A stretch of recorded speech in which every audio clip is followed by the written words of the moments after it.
Good morning and welcome to the O'Rourke Report. A little behind the eight ball this week, but we got a lot of things to catch up, so let's go right into it. What do we have here? Okay, Real Housewives of Beverly Hills, got a couple of notes here. I mean, it was a meh episode, same old, nothing was accomplished, except to make me dislike Sutton even more. She's so self-important and so dishonest, and she's doesn't bring much talent. She doesn't bring much to the table. Talent's not maybe the right word. Personality is maybe the right word. Um, yeah. The one thing I did notice, her assistant, the poor Ari, who has got to chase after this delusional housewife. He has, I don't know who gave him this title, but he's got it. His title is Manager of Operations. What could the operations possibly be for someone like Sutton? Make sure she's got the little airplane bottle of vodka in her pocketbook at all times? Probably. Um, the other thing that kind of annoyed me on the episode, Kyle is insisting what I call the hair wings, which is, hair pulled back except for these stringy, always look greasy hair wings that she has on the side, which when you have a profile over, you got a big bald spot, hair wings, and the rest of her hair. When is that fad going to be over with? And please, somebody let Kyle let Kyle know as soon as it is over.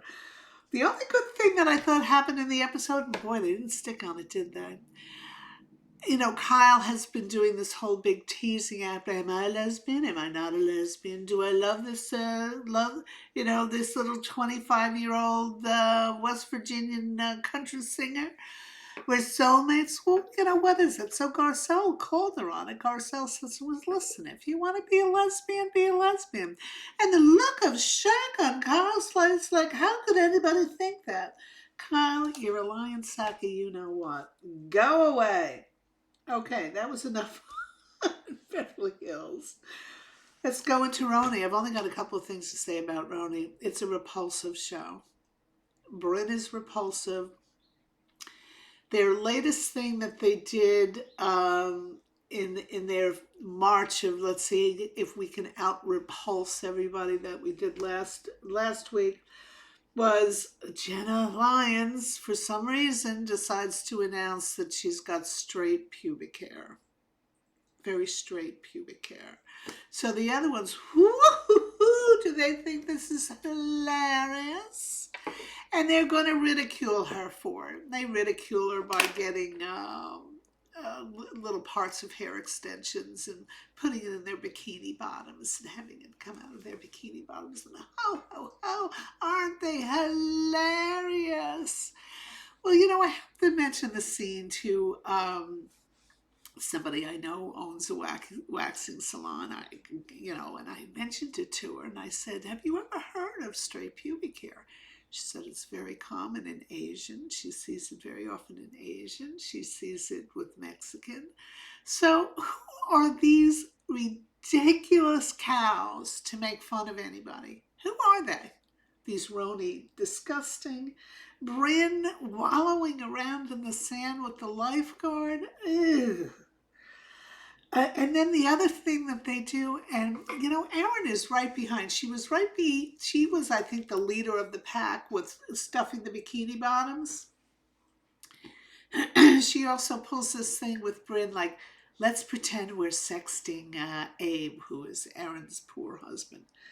And it was just repulsive. It was just repulsive.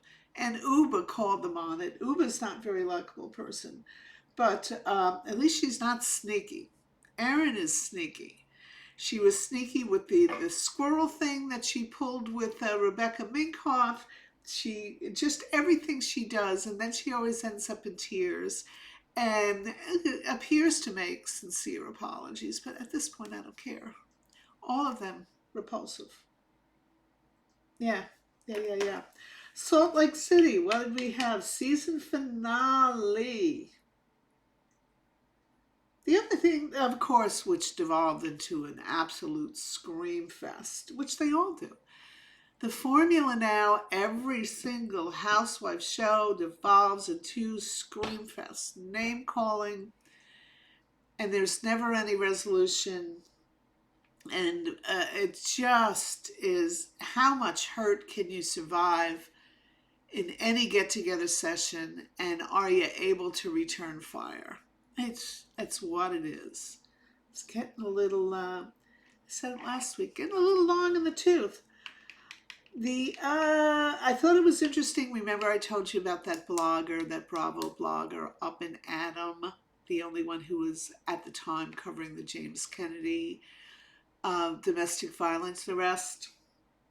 And the one Whitney said that she had called up, and he had told her that it was it Meredith Marks? I even forget what the controversy was. What Meredith? No. It was Lisa Barlow tracking down the story that Whitney's jewelry company is sourcing their product from a cheap Chinese company that sells for, a dozen for $1, and she's selling, an individual one for $10. And Whitney infers, this is a couple of episodes ago, that the Up and Adam guy, his name is Adam, I don't know what his last name is the one who told her and knew for a fact that it came from Lisa Barlow. And what we find out is this guy Adam out now denied that ever happened. He says it's not Lisa Barlow, that Whitney is making the story up. So Whitney has been exposed to being, just a liar, to stir up trouble and call people names. Meanwhile, she continues to sell a 50-cent necklace for $50, or however much she's selling it for. It's very cheap. That's about all that happened in the Scream Fest. And then we have Heather, who I like. I've told you that. She implores the ladies to think about what they're doing and let's stop it. Let's put an end to it once and for all. And they all appear to listen. And then she makes the stupidest suggestion I have ever heard in my life. She says, what everybody needs to do is go to their phones, pick out the worst thing you've said about something in your text messages, read it aloud, and everybody put it to bed. Have you ever heard of it's like throwing a Molotov cocktail in the middle of a bat's mitzvah. The worst idea I have ever heard in my life. And sure enough, it ends in even more hurt feelings. Just the stupidest thing I ever heard in my life. Very stupid. So far, very bad episodes. Beverly Hills, with the really annoying Sutton and Kyle with her stupid looks of shock. And did you know that Kyle is listed as a producer of Beverly Hills? Like somehow she got producer credit? And what that means, she can call the shots on some stuff? They need to get rid of Kyle. Listen, we survived the loss of Beanie. We survived the loss of LBP. We survived the loss of, thank God, hopefully it looks like we're going to survive the loss of Jersey. Yay! We can survive the loss of Kyle Richards. Get rid of him. Okay, Salt Lake. I had something on Salt Lake in my little book of tricks here. What did I have? Oh, no, we talked about that. That was Heather making that disastrous suggestion. Followed by Sold on Salt Lake. Now, I have a lot of problems with it, as I've told you, but I kind of love the way Jen faced the HR issue, which was all these women ganging up on this guy, Matt, who was caught going to strip clubs. They relished in getting that information out and proceeded to only crush Matt's wife. Wow, good work, ladies. Good work. And you know, it's funny. The other night I watched What Happens Live. Who was on? Wendy Osefo and Kiki Palmer, two African American gals. And Andy says, "What's your feeling about your men going to strip clubs?" And they both said, "Well, how often?" And Andy said, "Well, I don't know, once a month." And they both said, "Oh, that's fine. I could care less. It's when they're there every night hanging out at a strip club," which is just the polar opposite of what happens in Salt Lake City. I mean, this poor Matt, yeah, not that I think going to strip clubs is a great idea. Personally, I would want my husband going to strip club, but that's me. Um, but what they did is, like I said in our last episode, they succeeded in crushing Matt's wife, breaking her heart. Wow, real nice, real nice. So the self-important Karens in the office decided, ooh, they've got something on Matt and they can use it as a cudgel and beat him up whenever they want to. So this Jen takes an HR approach. It's very, very smart. I don't know if the other two men in there were co-owners of the agency or if anybody was legal or if anybody really was HR. I don't know. But they had a come to Jesus HR moment, which said basically, we will not tolerate this type of behavior in the agency. You are not to denigrate your fellow agents, and blah, blah, blah, blah. And boy, oh boy, that shut the Karens up, but it enraged one of them. I think her name is Tina. This is the black girl, the black lesbian girl, as she tells everybody. I'm not putting that for any other reason except that. She decides, she told Jen that she is outraged that Jen would allow this behavior, and Jen, basically said, "You don't get what I just said, did you? I said no denigrating fellow agents. It is not something I want going on in this agency. It's not a message we want out there." So she decides to toddle herself off to another agency and put feelers out in coming aboard over at the other agency, and the owner of that agency proceeds to tell Jen. So that'll be interesting to see what happens. What else do I have here? This guy Matt it does give an apology in a way, or a confession, when in the confessional talks, about how really bad he feels about his wife being hurt, and it was very sincere. I thought it was right on. I think it took. I think from what I saw and what I was picking up, he did some real inner reflection. He decided he didn't like what he saw, and I don't know. I thought it was sincere. I thought he was very sincere. Looks like looks like we have an upcoming Sprinter van drama. Nothing like a Sprinter van. The original Sprinter van drama occurred on Salt Lake City. Who could ever forget? And now every Bravo show has Sprinter van drama. So we are looking forward to that. Credible, 32, blew it, didn't pivot, closed, nothing. Okay, I have no idea what that means. Drops a diamond. Tina, poor Jen. Oh, yeah, the one thing I will say about Jen, she had, oops, hold on, what do I have over here? Okay. Poor Jen, remember, she's the one with the bright red high-waisted leather pants. She also had some hot pink high-waisted leather pants. She is wildly Botoxed. This whole part of her face does not move. So when she talks, you can't tell what emotion she's trying to express. Her lips are moving, but nothing else really is expressive. And she also had this really horrible hairdo. She had long hair down like this, and then a very tiny little top knot. So tiny little top knot and long hair. It was pretty bad. Okay, what do we have? All right, we can go on to Southern Charmed. Southern Charmed. I find it hard to believe there was no audio where Craig is, because the cameras are there. We're watching the whole scene. when they were in a golf simulation place where Craig claims JT called Patricia a bitch. And Craig is, in the little bit we've seen of JT, he's not really one who runs around calling women bitches. He's, like I said, he's very courtly. It's a little bit awkward, but I think that's the personality he feels comfortable showing on the camera. That's what he shows. I don't see him calling Patricia a bitch.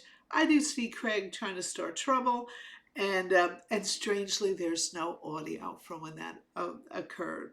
So, Molly and Shep. This is Molly is the young girl. Used to be a model up in New York. She is back home in Charleston.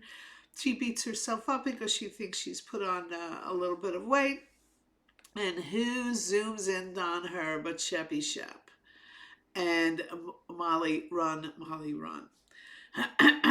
Madison without makeup, stunning. She's a beautiful girl. And that's her real hair. I don't think she's got any extensions. Exquisite without makeup, gorgeous hair. She really is a beauty.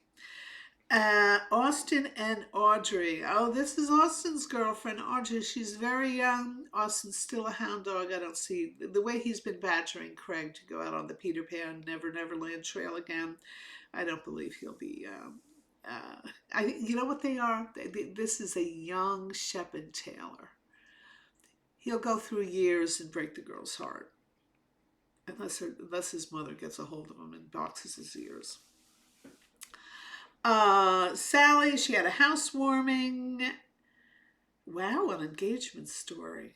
I forget why I wrote that down. Did she have a while? Was she engaged to a guy and it broke up? Yeah, something.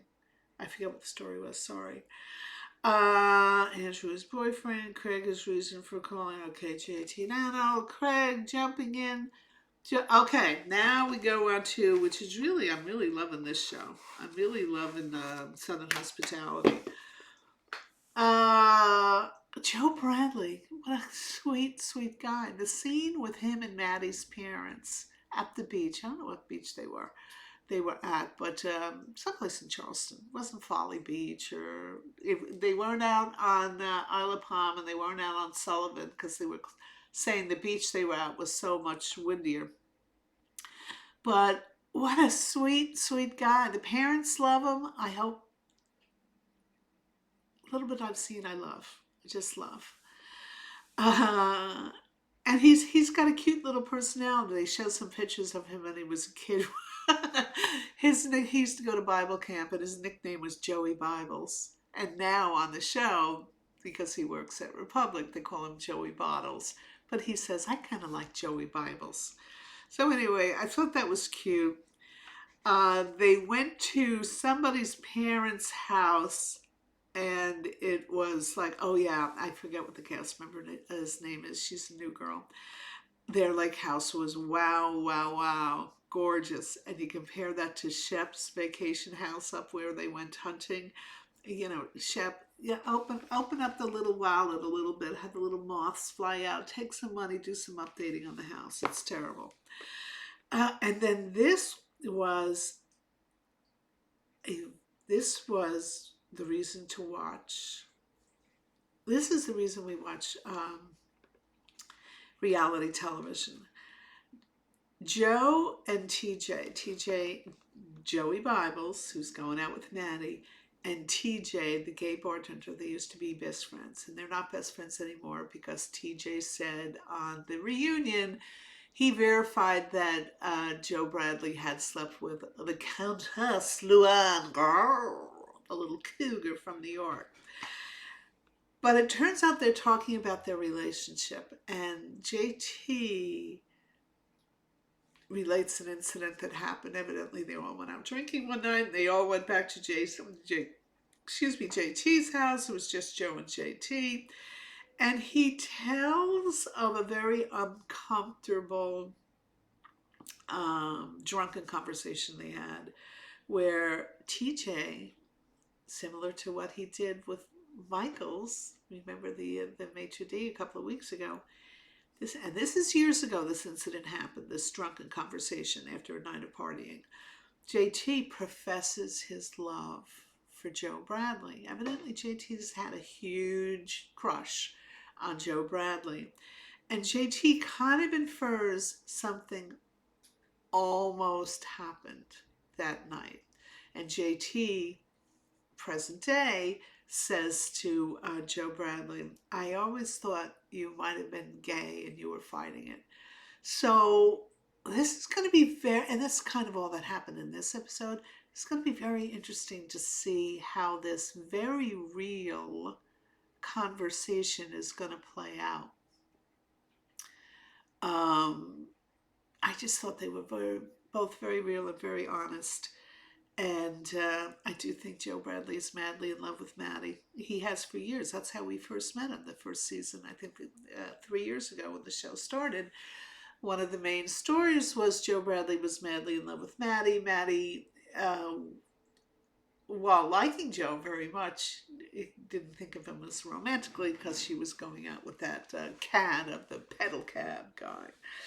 So anyway, what do we got? All right, we're a little behind.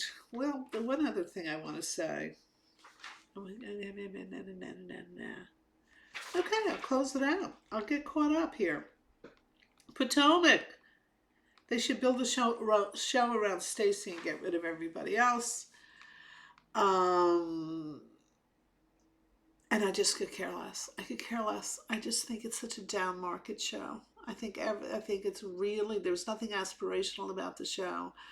This Mia gets called out on the DNA test for her son. She inferred that it was her longtime lover who may be the father of the child instead of the guy who's brought the child up. Well, he, as the father, the legal father, was able to get a DNA test on the child and prove it was his child. Why would she do that? Why would you do that? It's so easy. You get the 123andMe test and you get it done. Instead of putting a dirty laundry on television. Oh, God, she's just, bottom of the barrel. Bottom of the barrel. And the only one who is not, kind of keeps it classy, is this new one, Stacy. They should build a show around her and people like her. Married to Madison. Oh, my God, we've got a couple strip coming up and Heavenly will be there. So, yeah, that'll be another Scream Fest. So, too many Scream Fests. I'm getting a little, I'm disappointed. However, I'm thrilled with the new stuff. I'm thrilled with Southern Hospitality. It's not new, it's 3 seasons. And I'm thrilled with Sold on Salt Lake City. I think there's some interesting stuff there. So anyway, that's all I have. I know I've been blathering on, and I will say it as I always do. Please hit the subscribe button and hit the like button. Beep. All you have to do, one time, doesn't cost anything. Beep. And that'll help me out a lot. So anyway, thanks everybody. I will look forward to you next time here on the O'Rourke Report.